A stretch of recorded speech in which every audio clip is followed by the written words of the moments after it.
Respect बिल्कुल ऐसा। हम समझते हैं कि हमने अच्छा घर दे दिया, बैठने को अच्छी चीज़ दे दी तो सब पूरा हो जाएगा, ऐसा नहीं होता। ठीक है, मैं आपको बताऊं कि मर्द सबसे बड़ी गलती क्या करते हैं, वो ये गलती करते हैं, वो समझते हैं कि मैं फीड करता हूँ, मैं खाने को देता हूँ, ठीक है ना, तो मेरा कोई कंपैरिजन नहीं है, मेरा मुकाबला नहीं कर सकता कोई। ठीक है, एक अच्छा शादीशुदा मर्द और औरत होने के लिए सबसे पहली चीज़ ज़रूरी है कि आप ये एक्सेप्ट करो कि वो भी इंसान है।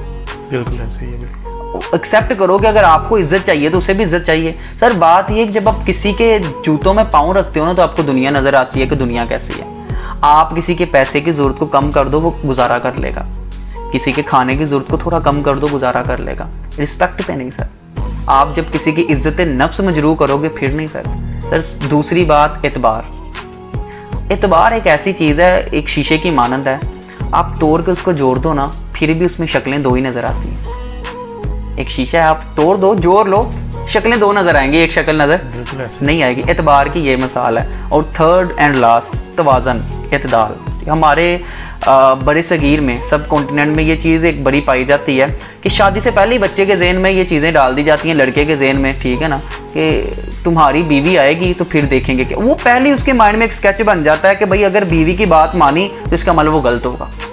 ठीक है, और फिर कई मामलात ऐसे आते हैं, हम अपनी शरीयत और इस्लाम जिसकी हम दुहाई दे रहे होते हैं हम उनको भूल जाते हैं। हम अपनी शरीयत को भूल जाते हैं, इस्लाम को।